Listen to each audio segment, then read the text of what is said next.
अंदर दो शक्तिशाली पद है, एक है उपराष्ट्रपति का पद और दूसरा है चुनाव आयुक्त। चुनाव आयोग के आयुक्त का पद, ये दोनों पद इतने शक्तिशाली है, इतने पावरफुल है कि वे प्रधानमंत्री से भी ऊपर है और वो चाहे तो प्रधानमंत्री पर भी एक्शन ले सकते। लेकिन अब विपक्ष कमर कस रहा है और विपक्ष कमर कस करके आगे बढ़ने की तरफ दिखाई दे रहा है और इन दिनों कुर्सी की इस वक्त के खतरे में दिख रही है। उपराष्ट्रपति के खिलाफ अविश्वास प्रस्ताव लाया जा रहा है, जिस पर 70 से ज़्यादा विपक्षी सांसदों ने हस्ताक्षर कर दिए, साइन कर दिए। इस देश का संविधान कहता है कि अगर कोई उपराष्ट्रपति अपनी मान मर्यादाओं के खिलाफ चला जाता है तो उसको हटाया जा सकता है।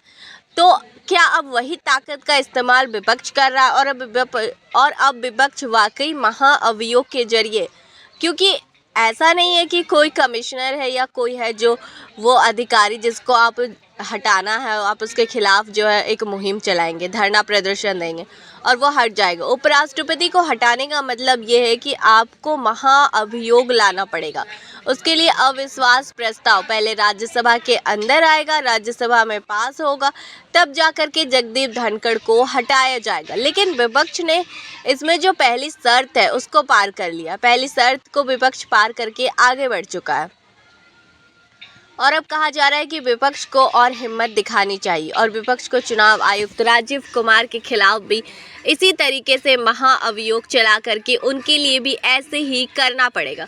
वह भी कोई छोटी पोस्ट नहीं है, उनके खिलाफ भी महाअभियोग चला करके उनको भी कुर्सी से हटाने की तैयारी करनी चाहिए, तभी जाकर के विपक्ष चुनावी मैदान में कुछ कर पाएगा। वरना चुनावी मैदान में आप कुछ भी कर भी पाएंगे तो उसके बावजूद जगदीप धनखड़ जो कर रहे हैं, विपक्ष जिस तरीके से लगातार आरोप लगा रहा है, तो ऐसे में सारे के करे कराए पर पानी फेर देते हैं। और जगदीप धनखड़ को लेकर के मल्लिकार्जुन खड़गे ने जिस तरीके से कल तेवर दिखाए, वह तेवर बताते हैं कि जगदीप धनखड़ को लेकर के विपक्ष की तैयारी क्या है। अगर नंबर गेम की बात करें तो नंबर गेम के हिसाब से पलड़ा किसका भारी है या आज शाम तक पता चल जाए, क्योंकि कल जब यह अविश्वास प्रस्ताव की खबर निकल कर के सामने आई तब 70 सांसदों ने साइन कर दिया। 50 की ज़रूरत थी, लेकिन अभी भी विपक्ष ऐसा नहीं है कि यह अविश्वास प्रस्ताव लाने के साथ साथ जगदीप धनखड़ को घर बैठा देगा।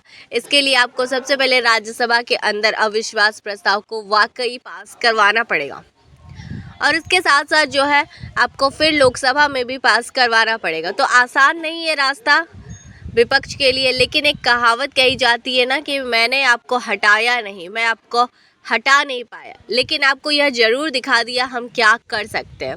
मतलब एक तरीके से देश के उपराष्ट्रपति के ऊपर जो आज इस पद पर विराजमान है, उनके इतिहास में यह ज़रूर लिखा जाएगा कि उस वक्त के विपक्ष ने आरोप लगाया कि जगदीप धनखड़ एक पार्टी के प्रवक्ता के तौर पर काम कर रहे हैं और मजबूरी में विपक्ष को उनके खिलाफ अविश्वास प्रस्ताव लाना पड़ा।